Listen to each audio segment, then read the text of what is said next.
Good morning, everyone. My name is Benjamin S. Lippincott, and I was born in 1815. Lived on this earth until 1870, and now I'm buried on this earth right here.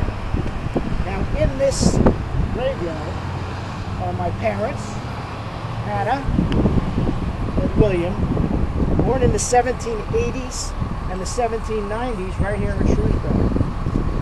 My lovely wife, Anna Louise, is buried on the other side of my gravestone. We're buried back to back after she died. She was born in the 19th century, in 1890, and lived to be almost 90 years old.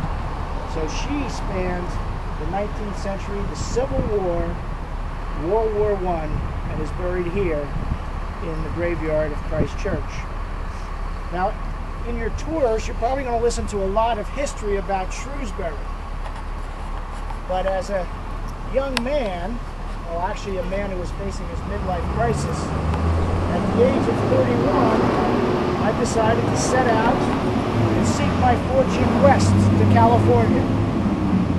So I hitched myself to a wagon train just outside of Philadelphia and headed west to California. Now, wagon trains in those days were a couple of wagons that hitched themselves together, and during the way they would meet and then establish other connections with other wagon trains.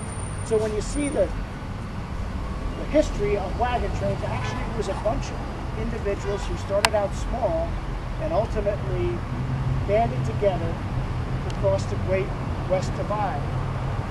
And across the Great West Divide, unfortunately, we had our confrontations, and our confrontations were with the Indians.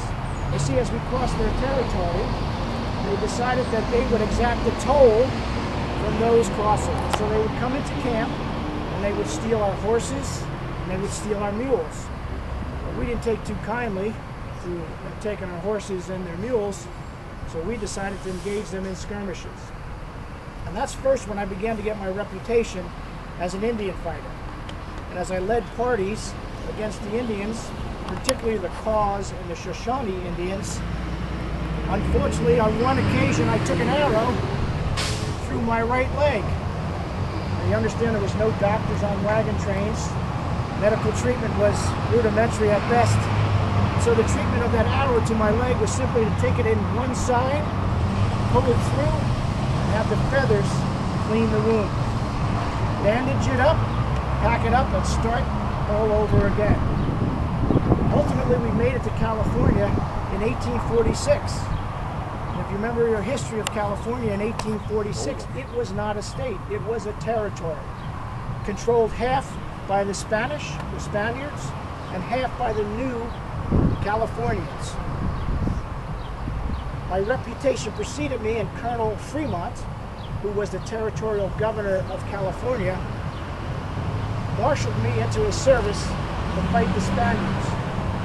And in March of 1847, I rode with Colonel Fremont into the City of Angels, known to you today as Los Angeles, California. I took control of that city for the Californians. The colonel rewarded me for my exploits in fighting the Spaniards and made me a representative of San Joaquin Valley in California. And I represented San Joaquin Valley at the first Constitutional Convention of California. And I was a leader in the Assembly, the Constitutional Convention, which established the Constitution for the state of California.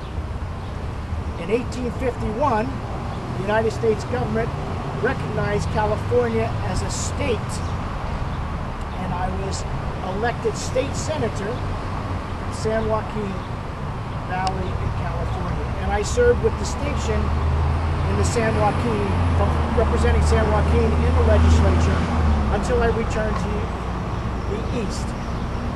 During the course of my business opportunities, I have an understanding that California, when I first arrived there in 1846, was in need of everything. And so I brought a few trinkets with me from the East, some supplies, and when I got to California, I more than quadrupled my money. And as a person who saw the opportunities, I decided to invest in real estate. And I invested in real estate from San Francisco all the way down to Los Angeles. For example, I bought a waterfront piece of property in San Francisco for $400. And in 1849, you know what happened in California? Gold rush. They discovered gold. And so that $400 investment for that property in San Francisco in 1849 turned into a $9,000 profit. And I continued to invest the property until I became quite wealthy in the state of California. But I remembered my roots back east. Because you see, in this graveyard, there are 33 Lippincott's buried in this graveyard. All relatives of mine. My cousin William, who is just down the road, followed me to California a couple of years later. We also engaged in skirmishes with Indians, and we nicknamed him Firearm. What do you think they called him? Firearm. Yes. That's exactly right. He was the best marksman on the rabbit trail. And he joined me in California, and together we formed a business and made money, which ultimately we sent back east. When I was 51 years old, I hadn't been back to the east in over 20 years. And I returned to visit my relatives and stayed here, and unfortunately died at the age of 55. So for my 20 years in California, I lived quite an exciting, exhilarating life.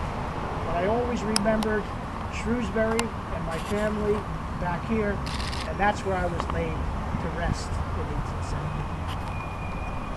Any questions? Were there Lippincotts in Little Silver? Because it's Yes. the Lippincott Road. Yes, Lippincott is. Is that well, you? can- yes, Part of your family? that's part of my family. Long Branch too?